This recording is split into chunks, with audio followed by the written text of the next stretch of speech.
Kanta ezagunak dioen moduan, ongi etorri Hotel Californiara, etortzen denak irtetin asmatzen ez duelako gero. Hori da neurri batean gure aldizkariak zenezek historian zehar izan duen ezaugarrietako bat. Hau da, hurbildu diren gehienak, hurbildu zareten asko eta asko, hemen zaudetenok, gero ez duzu asmatu gure atxarparretatik alde egiten.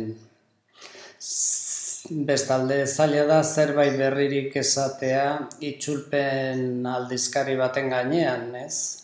Batez ere kontuan izan da iziek azkenengo urteotan aurrera eraman duen aldizkari hau ez dela ez aldizkari zientifikoa, espezialitatekoa da, baina bide jakin batzuei lotua da, eta daukan ezaugarrietako bat behar bada gure hiru lanbidei edo hiru lanbide nagusiei dagokien ezaugarrietako bat da, eta da ezaugarri bat balio duena beste modu batean jartzeko. Beti esan izan da, itzultzaile eta interpretearen ezaugarrietako bat dela ikusezintasuna edo behintzat oso nabarmenez gelditzea. Eta aldizkariak hain zuzen ere balio izaten du ikusezintasun edo mamu izate horretatik irteteko. Bai itzultzaileak, interpreteak eta zuzentzaileak geure eskua gehiegi ikusi behar ez delako, baina beti hor egoten delako. Eta beno, berridazletza aitortzen diguten neurrian aldizkariak ere horren berri ematen du. Egia da, 50 ale behar bada nondi begiratzen diogun, ez da asko, ez da aldizkariak eta elkarteak berak egin dituzten ibilbide horiek. Baina atzera begiratzen badugu, ikusi behar dugu aldizkaria sortu zenean, elkartea bera eratu zenutenean hemen zaudetenetako batzuek, zein zen euskararen egoera, zein zen itzulpegiraren egoera, eta beste kanta batek esaten duen moduan zein zen eta nonago, non gauden gaur egun. Eta esan behar dugu, ez dakigula etorkizunak zer ekarriko dion aldizkariari, baina beti izango da barruan eskifaian goazenon asmoen eta indarren arabera. Eta jakina elkarteak eta elkartearen inguruan lan egiten dutenek eta egiten duten aleginari esker eta lan eskergari esker. Eta nik uste dut hori txalotu beharra dagoela, aldizkariak litzateke zer izango zuek idazten duzuenon partaidetzarik gabe. Eta bestalde idatzi ezarren alderdi teknikoez arduratzen diren pertsona guztiak, dela diseinuaz, alderdi grafikoaz, aldizkarirako materiala jaso, bidali, zuzenketak, horretan guztian zabiltzatenok ere lan handia egiten duzue. Gehienok badakizu zertaz ari garen, badakizu zer den gure aldizkaria, eta orduan honen izango da ustea bestei euren partea egiten. Nik azken batean sortea izan dut azken urteotan utzi didazuelako aldizkaria eramaten. Eta beno, posgarre izan da inork, orain arte esan ez duelako mesedez kenezazue paretik kapitan txar hori. Eskerrik asko etortzeagatik.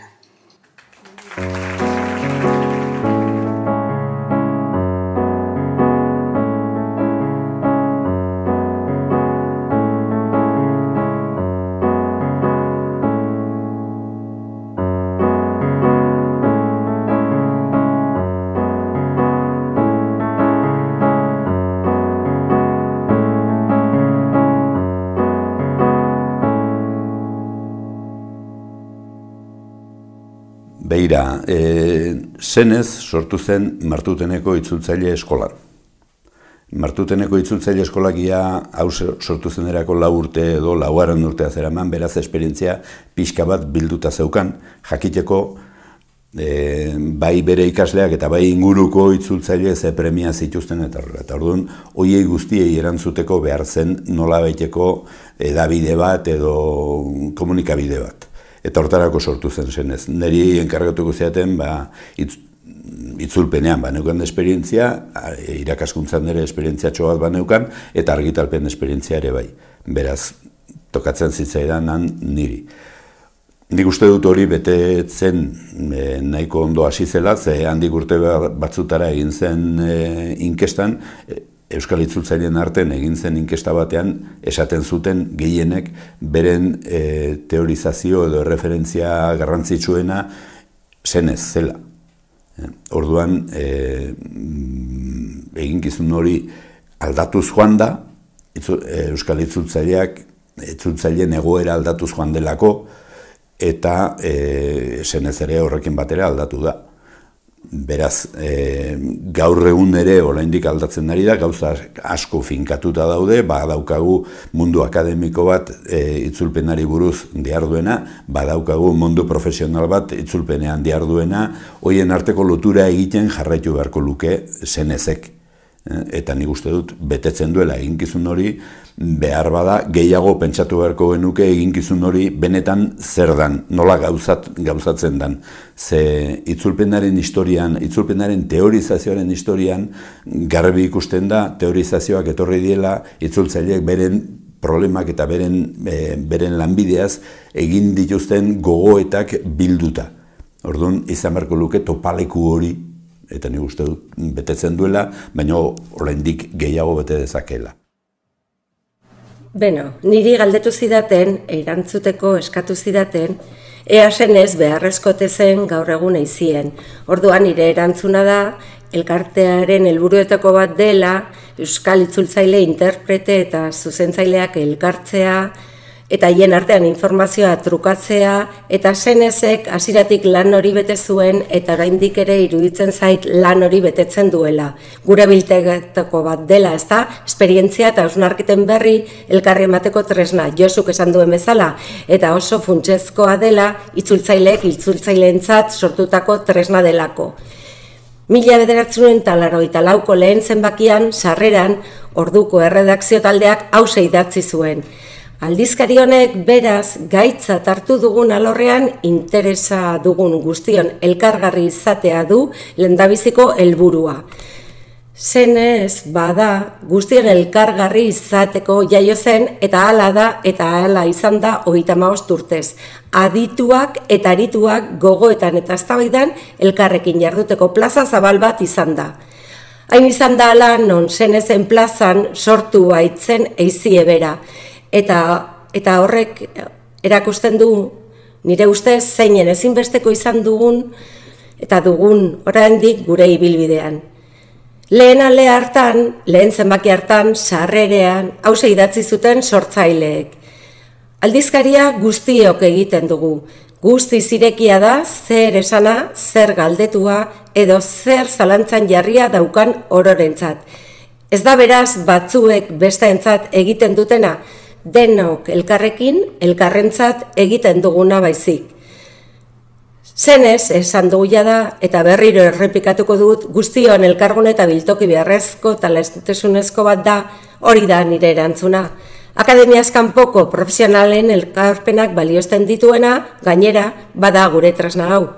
Euskaratik eta euskaraz, itzulpen gintzan sorturiko, hausnarketarako biltoki bakarra eta bakana. Lehen zenbakiko erredakzio taldeak urte luzetako bizitza opazion aldizkariari. Bizi luze hori ospatzeko ekitaldia da hau, eta orain artekoa bezain bizitza joria eta luzea opatzeko abagunea ere bai.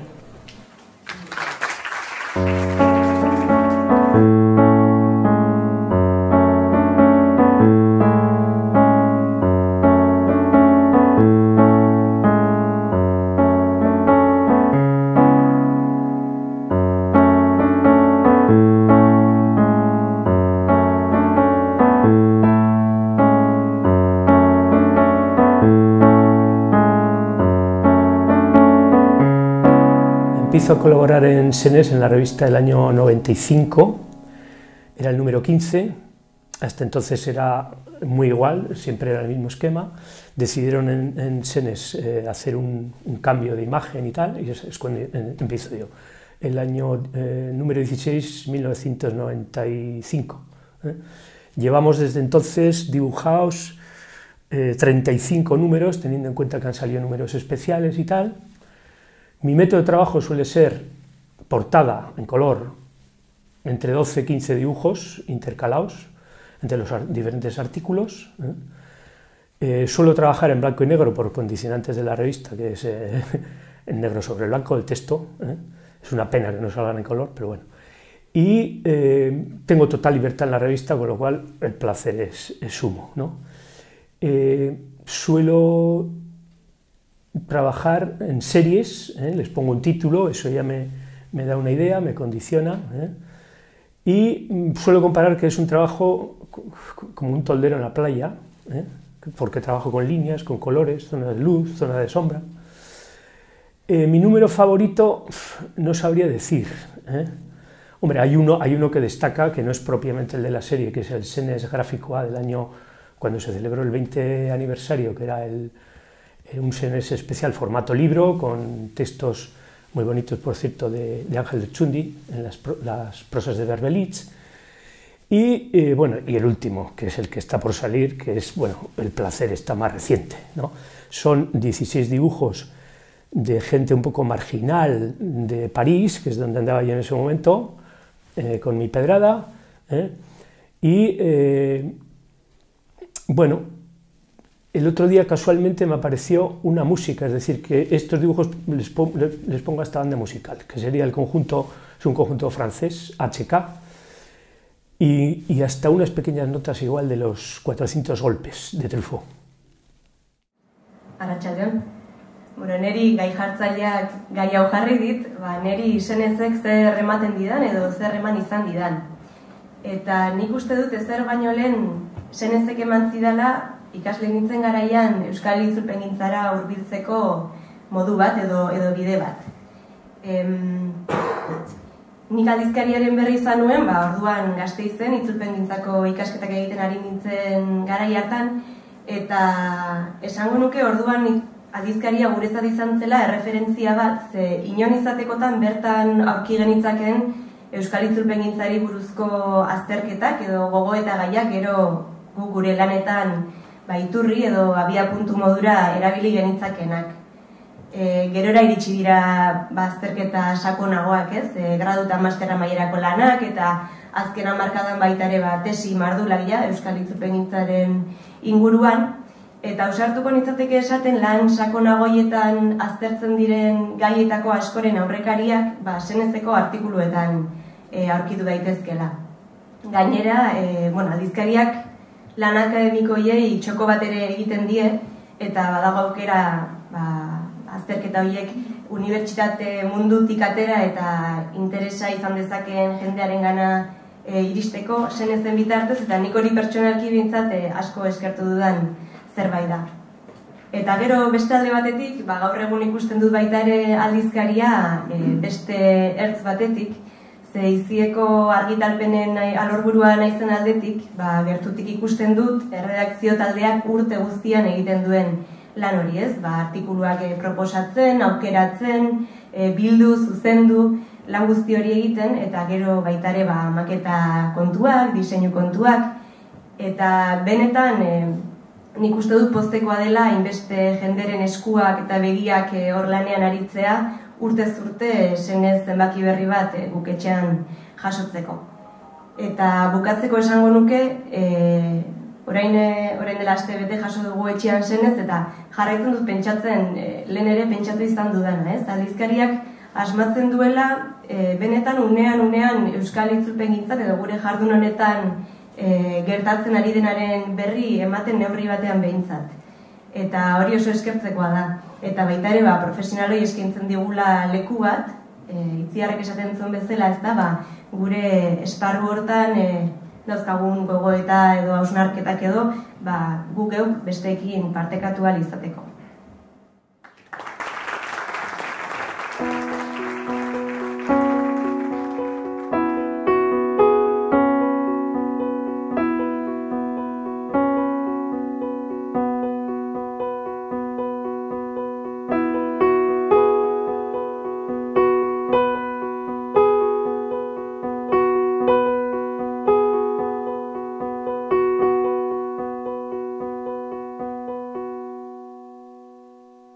Nik uste dut Senez beti saiatu izan dela itzulpengintzakin lotutako gai guztiak jorratzen. Bai gai orokorrak edo teorikoagoak eta baita itzulpenaren eta hizkuntzaren arazo zehatzak ere.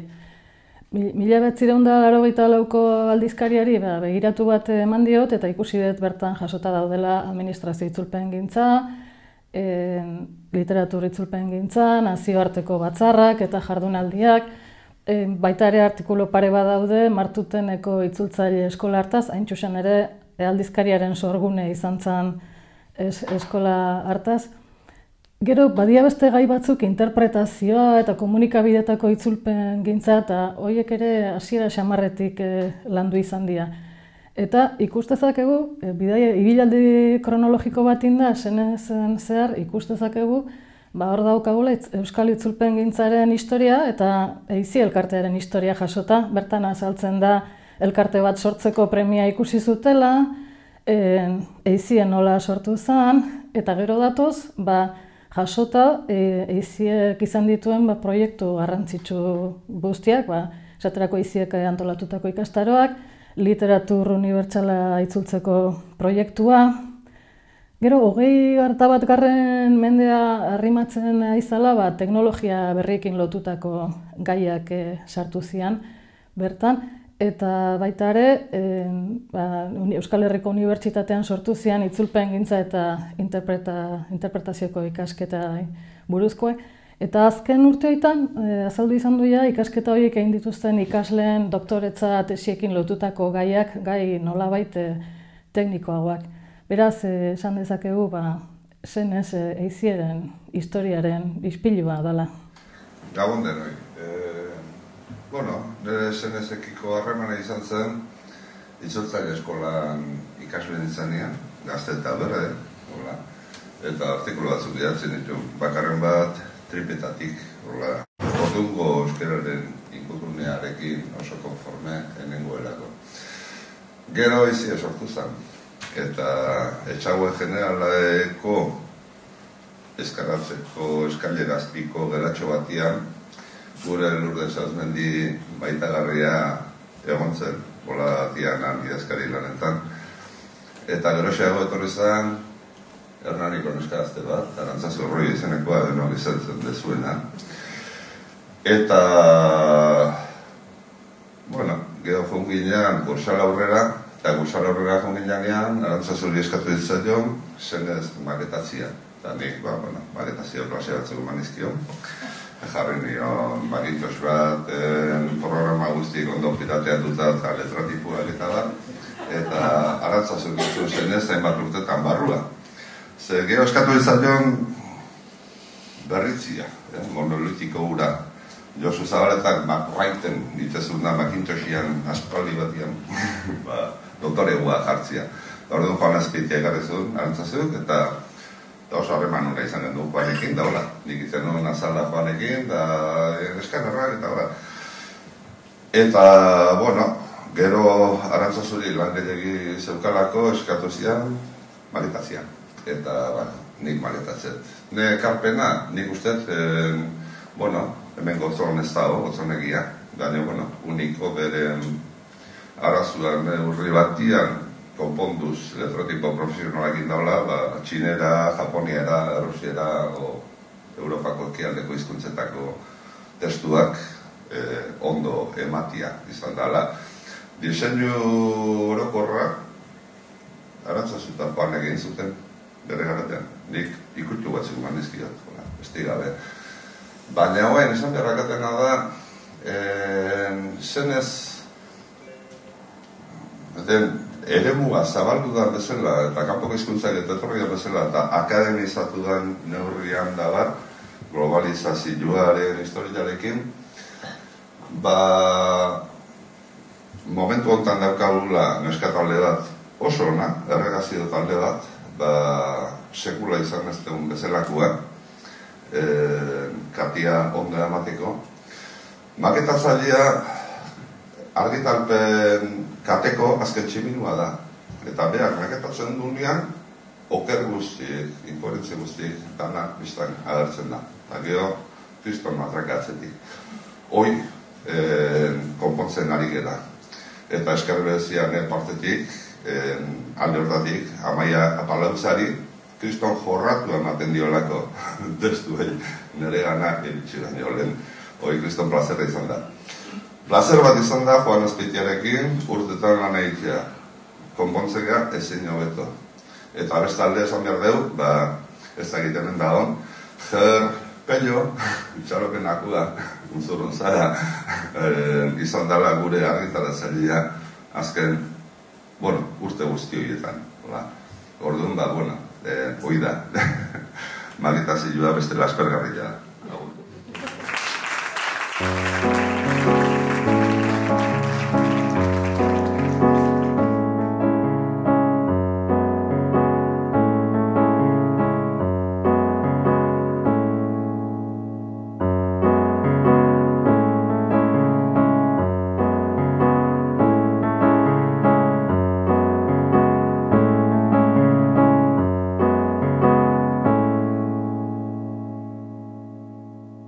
Senez aldizkaria oso baliabide interesgarria da ikasleentzat, baina hasieran gutxi baloratzen duguna. Iruditzen zait, hasieran informazio pila jasotzen dugula euskal itzulpengintzaren eta interpretazioaren inguruko baliabidei buruz, eta ez dakigula benetan baliabide horiek erabiltzen eta zertarako diren interesgarriak. Uste dut lanak egin behar ditugunean, eta bereziki gradu amaierako lana edo master amaierako lana egin behar ditugunean jotzen dugula aldizkarira. Eta momentu horretan ezinbesteko bihurtzen da, ze horri esker dakigu zer egin den euskal munduan, euskal itzulpengintzaren, interpretazioaren eta berrikusketen eta zuzenketaren inguruan. Ezinbestekoa da ez dagoelako beste ezer. Horra jo behar dugu, eta orduan interesgarria da alde batetik zer egin den ikusteko, baina bestetik oso interesgarria da ikusteko zer ez den egin eta zer dagoen egiteke. Ze hori da azken finean ikasleok bilatu behar duguna edo ikertzaileok bilatu behar dugu utxunea bibliografian, zer ez den egin orain arte, zer ez dugun lortu eta batez ere artikulu batzuek ematen dute pista kopuru izugarria, zer egin daitekeen eta hori ere inspirazio iturri handia da guretzat. Uste dut, zenez oso erabilgarria dela ikasleentzat eta ikertzaileentzat eta jasotzen dugu horren inguruko informazioa oso goiz. Horregatik esan dut hasieran ez dugula behar beste aprobetxatzen. Orain, ja nire ikerketan helduagoan izen momentu honetan izugarri eskertzen dut etxean jasotzea eta izugarri eskertzen dut kanpoan bilatu beharrez izatea. Etxean daukat hori. Kanpoko gauzei buruzko informazioa edonon aurki daiteke, baina euskal munduaren ingurukoa zen. Hori da, nire ustez, gure etxeko apaletan ezinbesteko aldizkari bat. Eta kanpokoa oso ondo dago, baina baloratu egin behar dugu etxekoa. Eta eman behar diegu balioa gure kideei, gure ikerketa kideei eta gure munduan egiten den ikerketari ere, balioa eman behar diegu. Arratsaldeon, uste naiz. Gehiagotan zuekin hemen egotea. Arantzazuri galdetu diot, aizu, inor ote du asmorik gogoratzeko Zenezekin gertatu zen pasarte bitxi bat, Zenezek, espero gabe, gauza asko eman dizkigu, jarraituko dugu entzuten, baina ez bait dirua ere eman zigun. Jose Luisek aipatu duen eskilarapean geundenean, etxague generalaren kaleko egoitzan, goiko etxean itokinak izan ziren. Eta itokinekin guzti ziren gure biltegian zeuden kutsak. Zenez kutsa mordoa guzti zen. Eta seguru etxeari erreklamatu egin genion, no zari? Esan genuen, guretzat gura zela altxorrik baliotsuenetako bat, eta izan bazen. Baina, baita ere bestetik esan behar dugu, garai hartan, aleak, banatu beharrekoak gehienak banatuta zeudela, baina tira. Seguru etxeak dirutxo bat eman zuen, ondatu ziren Zenezaien gatik. Baina, hori bitxikeria bat. Maitek esaten zuen, Zenezen historia eta Izieren historia eskutik doazela. Lehenengo ale hartan argitaratu zen, Martuteneko itzultzaile eskolan geundela argitaratu zen, lehenengo ale hartan hasita. Itzulpenari buruzko berriak, itzulpen interpretazioari buruzko berriak eta gogoetak izaten ziren orrialde gehienak betetzen zituztenak. Ezinbestean, orduan ez geneuzkan orain dauzkagun beste hainbat informazio iturri ez geneuzkan gaur dauzkagun hainbat topaketa eta gutxiagorik ere. Orduan, nolabait sentitzen genuen behar hori egiten ari ginenaren berri gogoetatu bat nolabait ematekoa. Alde horretatik, esango nuke, naiz eta gaur ere, bai, berri horiek ematen diren eta gogoetatuak ere bai, baina urriagoak dira. Ez dauka orduan zeukan tarte handi hori. Baita ere, ale gehiago argitaratzen genituen urtean. Orduan, berriak batzutan zahartxo geratzen baldin baziren ere, etzen orain bezala urtean ale bat argitaratzea bezala. Nik gogoan dut, lehenengo urte haietako gure kezketako bat beste erabatera esan da bazela, nolabait homologazioa bilatu nahi genuela, itzulpen gintzaren inguruan argitaratzen ziren beste zenbait aldizkariei bintzat, erreferentzia bezala hor geneuzkalako. Gaur oraindik gogoratzen nintzen Ramon Sánchez Lizarralde bat, eta hemen askok gogoratuko duzue. Basos Komunikantes aldizkariaren inguruan zenbat lan egin zuen eta guretzat referentzia importante izaten zen bai, literatur itzultzaileen aldizkaria bai. Hor geneukan Zendebar, hor zeuden Meta, beste aldizkari batzuk, eta, horiek irakurtzen genituen, eta guzti horien erreferentzia bagenuen, eta, guk ere euskal itzultzaileok eduki nahi genuen, eduki behar genuen horrelako aldizkari bat. Nik azkeneko alea jaso nuenean, behin gehiagotan, lehenengo aurkibidea, bai, begiratzen dut beti, eta, lehenengo eramaten dudan poza da, eta benetan, orain izugarrizko poza ematen dit, egile asko ditu dela ezagutzen. Bai? Horrek esan nahi du, ni aurrera joan naizela, baina atzetik hainbat jende datorrela. Eta benetan, izugarrizko poza ematen dit horrek. Jartzen naizenean gaiak ikusten eta batez ere gero ja lanak irakurtzen, benetan ikusten dut garai bateko ametsa bete dela. Niretzat behintzat, benetan bete da. Geratzen da bide luzea egiteko eta joango gara egiten. Baina amets hori zen lanbidearen eta itzulpengintzaren inguruko pentsamendu eta teorizazioaren arteko uztarketa sendo bat egitea. Bide lagun garrantzitsuak izan gara, izan ditugu, ezakit Angel ikusten dut hemen lehenengo lerroan, eta uste dut zenbait euskal idazlek egin duzuen ekarpena adibidez, ordain ezina dela gurea bezalako aldizkari batentzat eta elkarte batentzat. Beraz, zorionak benetan jarraitzen duzuen guztioi, hor gaude, noizbait zerbaiten beharrik edo izan ez gero, baina nire aurretik hitz egin duen Claudia Torralbari entzun da adibidez, ikusten dut, azitxoa egin genuela eta frutu ematen ari dena. Ongi izan.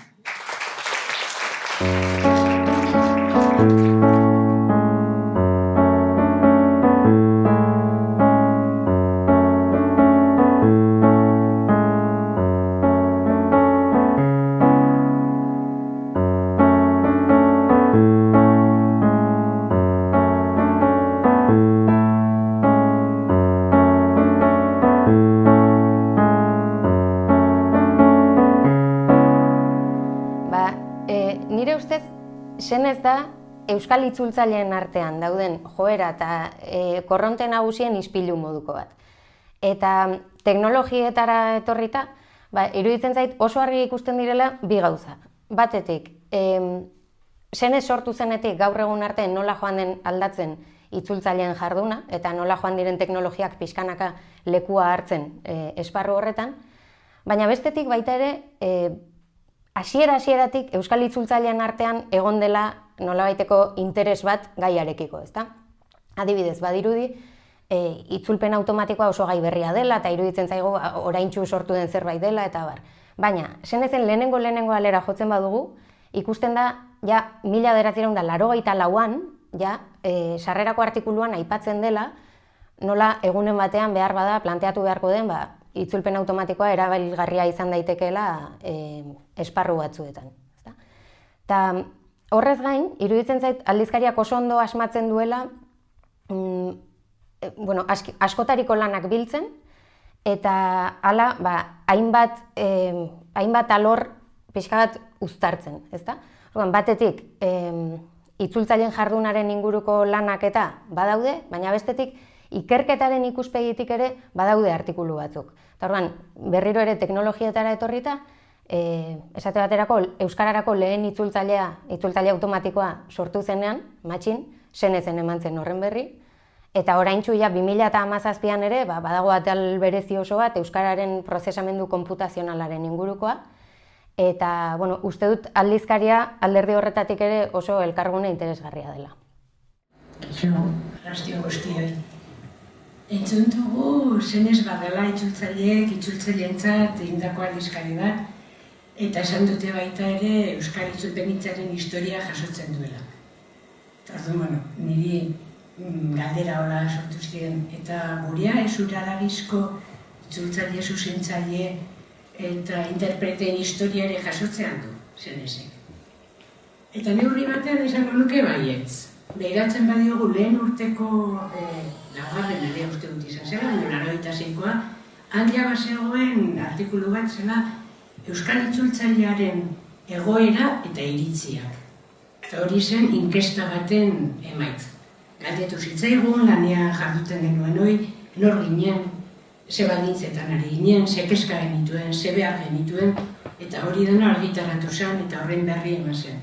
Eta besteak beste lortu zuen, nor geure irlako naufrago bakartiak ginela uste nuen horiek konturatzeko baginela nor kolektibo bat ere bai.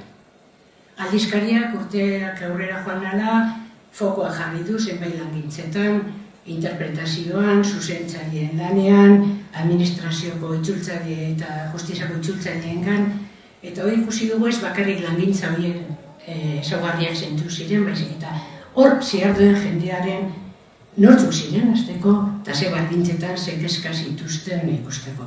Beraz hor badugu ari bat Euskal Itzultzaileon, ez itzulpenitzaren baizik eta itzultzaileon historia hilkatzeko. Eta historia eta guztietan bezala badira persona batzuk izena bizenez agertzen dienak. Eta Bertolt Brecht bere poema eder batean salatzen zuen nola historia liburuetan errege, Zesar eta enperadoren izena bakarrik agertzen ziren. Erregina eta emperatrizena hori detzen agertzen bai, utzen zako. Zenezek uste dut asmatu duela zazpiatedun Tebas hartako argin eta sukaldariei, arotz eta oialdiei ahotza ematen, guri ahotza ematen. Eta lekukotasun hori gehien bat, azken urte luzetan argitaratu diren elkarrizketetan dago. Zuzentzaile, interprete eta itzultzaileoen hoien hitzetan eta hitz hoien oihartzunetan topa dezakegu guri ibilbide, guztion ibilbide horren berri. Jakina Zenezen orrialdetan ez da dana sartzen, evidentea da. Baina esango nuke hor jasota dagoen hori badela ardatz ezinbesteko bat geure guztion biografia kolektiborako. Eta adibide, xume bat jarriko dut, duela 4 bat urte argitaratutako artikulu batean, baten adibidea jarriko dizuet. Izena, Barakaldo desertua. Izenburuan poema oso bat dago. Eta horri labur horietan historia oso bat dago. Guk guztiok ez badagutako askok konpartitzen dugun historia bat.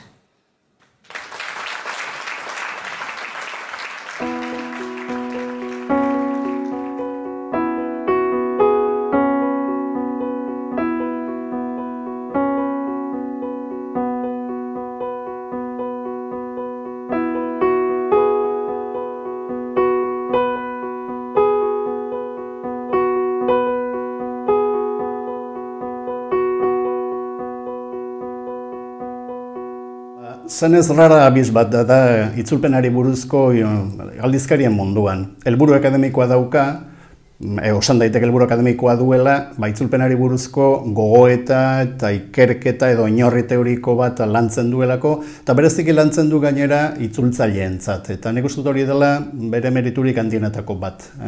Aldizkari akademikoen munduan, aldizkariak ez daudelako guztiz zuzenduta profesionalentzat, baizik eta gehiago mundu akademikoarentzat, eta gaur egun ikertzaileek beren karrerari begira, edo kurrikulumari begira egiten dute gehiago, benetan oinarri teoriko bat itzultzaile emateko baino gehiago, bai. Eta zenez horrela sortu zen, hemen sortu zen aldizkaria eta beste gauza asko beharrezkoa zelako itzulpengintzan ari zirenentzat halako oinarri teoriko bat ematea. Eta gaur egun ere, funtzio hori betetzen du, eta ez du galdu inondikan ere maila akademiko hori. Gertatzen da maila akademiko hori ez zaiola onartzen, ez delako adibidez hartzen inpaktua duten aldizkarien artekotzat. Eta mundu akademikoan, ikertzaileek edo irakasleek nahi dutenen artikulu bat argitaratu, beti ere bilatu behar dute, beren kurrikulumari begiratzen balin badiote, inpaktua duten aldizkariak, bai? Eta zenezek ezin du eduki, elkarte batekoa delako, ez delako unibertsitate batekoa, edo ez dagoelako unibertsitateari lotua, eta hori kontraesan bat da, hain zuzen ere.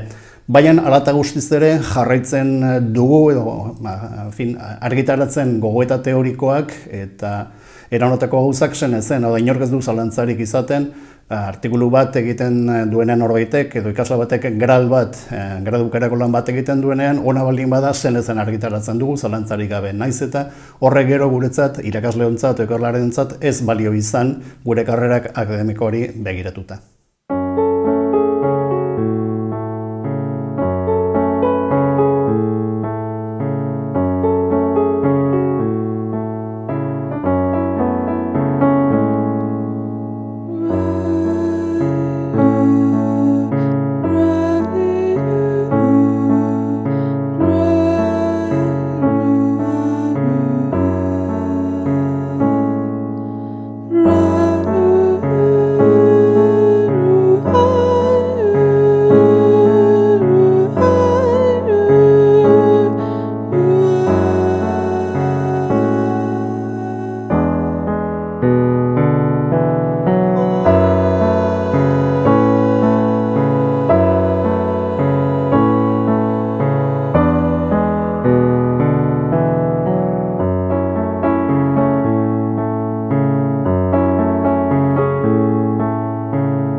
Lehendabizi mila esker, hemen egoteko egin didazuten gonbidapenarengatik.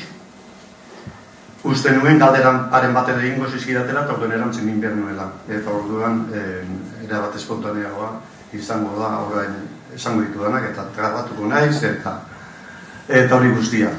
Baina, bueno, az gaitezen, hasieratik eta hasiera da izena, zenez, ondo asmatu da. Zenari gabe ez dago arterik, inundik ere. Abia puntu importantea da. Zena da nolabait iturria.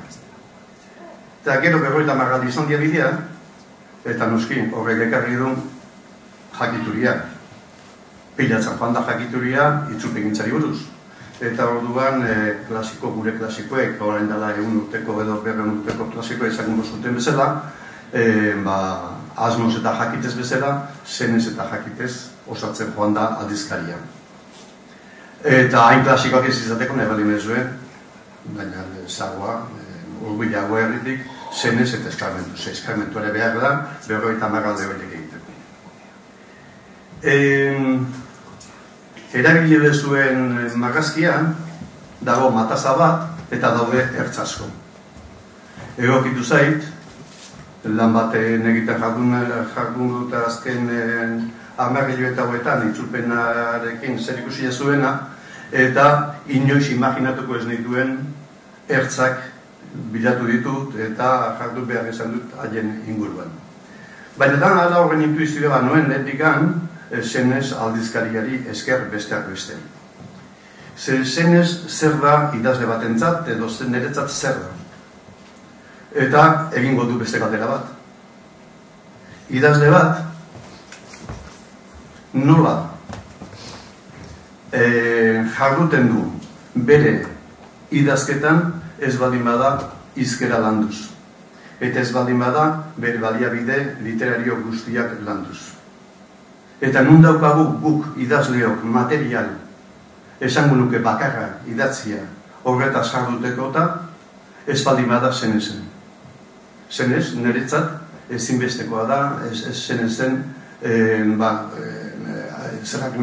niretzat hilero jasoko banu pakotxe izan ezaken pakotxarik handiena. Baina zergatik? Ikusi, aztertu, begiratu horri alde batzunekoa da, guk sortzen ditugun sorkuntza lanetatik, novela bat, poesi liburu bat hartu, eta begiratu adibidez, erreparatu lexikoari oroak eta partikularki adjetiboari. Pobrezia sekulakoa da. Konparatzen baldin badugu, gero egiten dituzuen itzulpenetan agertzen da ugaritasun. Noski, jatorritik datorkiguna da, ugaritasun hori. Baina jatorritik etorritako ugaritasun hori, gero eta normaltuago egiten ari zaigu, eta oraindik ere postatu egiten zaigu, eta hori da, irakurlarentzat hori omen da. Ugaritasun hori omen da, ugaritasun lexikoa, eragozpen handienetako bat, itzulpegintza jarraitzeko, baina idazle hori, hor ispilu hortan begiratuko bagenu, bilintxek izate zuen bezala begiratu zaitezte ispilu hortan, begiratuko bagenu, ikusiko nituzke zenbat eta zenbat aulezia dituen gure idazkuntzak, ez historiak asmatzaren aldetik, uste dut bide izugarri egiten ari gerala, baina bai, nolabait, oraindik ere, pausoa ausartak ematen aldetik, literatur ikuspegitik ari naiz, ez naiz ari hizkuntzaren ikuspegitik, baina literatur ikuspegitik jarduteko beharrezkoa da hizkuntzaren ikuspegitik jardutea ere. Eta, ez esaten dudan bezala, niretzat eskola importante bada, zenez aldizkaria jardun hortan. Eta literatura, esaten dugu, euskal literatura esaten dugu, eta euskal literatura esaten dugu nian beti pentsatzen dugu sorkuntza. Eta burura etortzen zaigu beti sorkuntza. Eta euskal literatura hori baina asko ere zabalagoa da. Eta euskal literatura itzulpegintza eta irakurlegoa daude. Eta euskal literatura sistema, euskal literaturaren sistema erren da. Eta erren da, hain zuzen ere niretzat importantea den alde batetik eta justu itzulpegintzaren aldetik. Eta ez, noski, zuen erruz, baizik gure sistema literarioak behar bezalako garrantzirik ematen ez diolako, eta batez ere asetzen duelako bere egarri literarioa itzulpenetan, kanpoko lanetan, eta ez etxera ekarritako itzulpenetan. Eta horrek dakartzan ondorio guztiekin.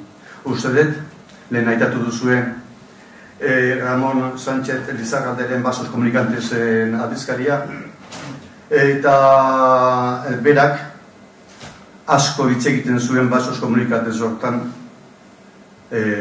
hortaz jarduten zenean, asko talbanierako itzulpenak egiterakoan, eta asko aipatzen zituen baso komunikanteak idazleen eta itzultzaileen artean. Eta berak ere esaten zuen, gaztelaniaz ere, baso komunikantoriek oso gutxi eta apalak zirela. Beraz, nik uste dut hori dela, bidean pauso importante bat, gure sistema literarioari, bezez beti izango da errenka ibiliko da, eta beti izango da gaula, eta deno dakigu nun gauden, eta zein den gure neurria. Baina gure sistemari sendotasun bat ematen saiatuko baldin bakera, izan behar du, itzulpeginari askoz ere kasu gehiago egiteko. Aitatu ditut alderdi linguistikoak, eta hor ikastedeko bideak, baina orain joan adin, itzulpen eta beretara, eta esan dezadan. Nere imaginazio guztiak edo nere iruditeria guztia nundi datorkit ez baldin bada. Irakurri dudan literaturatik, gehiena beste hizkuntzetan, edo ikusi dudan zinetik. Eta horrek esan nahi du, datorki dala iruditeria guzti hori lagunduta hizkuntza batzuekin. Eta ordun da, itzulpen gehiago izan, edo ordun da, xaloani film gehiago itzuliak izan edo bikoiztuak izan, ordun da iruditeria guzti hori jasoko egun duke geure hizkuntzan. Ordan badira, ertz asko eta oso importanteak mataza hori osatzen joateko. Mil esker.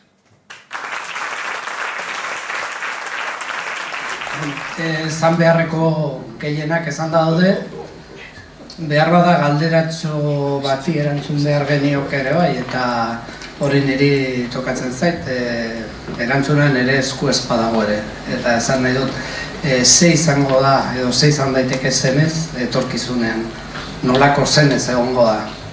Paperean jarraituko du, sarean, urtean behin besterik ez da argitaratuko, berez desagertuko da lanbidea beste norabide batetik baldin baroa, hori dena hor daukagu. Ereduak ere badira eta behar bada pentsatu beharko dugu aldizkaria sortu zenean egon ziren sinergia moduko horiek beste elkarte batzuen arrimua edo laguntza oain unibertsitatera eta gugana edo gurekin bidea egin nahi duten guztien laguntza behar bada edo eskua beharko genukela edo pentsatu dezakegu aldizkaria beste erabaten ere antolatu daitekela. Behar bada pentsatu behar genuke Euskarri digital sendo bat etengabe elikatuz doana inoiz ere izten ez dena, erredakzioa beti zabalik daukana eta gero urtean behin emaitzarik nagusienak edo bilduko dituena paperera ero Euskarri digitalera heldu ez diren bestelako lanak ere jasota. Hau da, edabideek zer emango eta zenezek ere hortik hartu beharko duela. Behar bada, baina zenez beti izango da, zuek lanbidean diar duzuenok nahi duzuena, hori beti. Eta barkuak, itxasoak, lehen ikusi dugu bide batez zorionak ikusentzunezko eder horrengatik. Ikusi dugu itxasoaren inguruko iruditeria hori guztia. Azkenengo editorialean ere horren gainean egin dut, zera aipatzeko Kabafizen poema ospetsu hori Itakarako bidea. Azken baten iruditzen zairalako zenez hori dela. Itakarantz doan barku bat, itxasontzi bat. Kontua zein da, badakigula Itaka hori benetan ez dela existitzen. Guretzat itzultzailentzat ekitea dela, bidaian.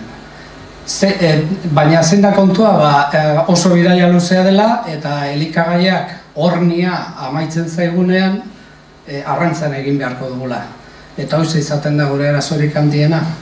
barkuan beti ibiltzen garenok, arazo bat izaten dugu, sareak edatu behar ditugula, eta sare horiek arrainez beteak ekartzea gaitz gertatzen dela askotan. Badakigu hain zuzen ere arazoetako bat hori dela. Lanbidean egunero ogia irabazi behar duen itzultzaileak, zuzentzaileak edo interpreteak, astirik ez duela izaten artikulo batera ekartzeko bildu duen eskarmentu hori guztia, baina guk behartuta gaude. Barkuan gelditu garenok behartuta gaude, arrantza egin behar dugu eta zuei eskatu behar dizuegu. Bai, hori da kontua.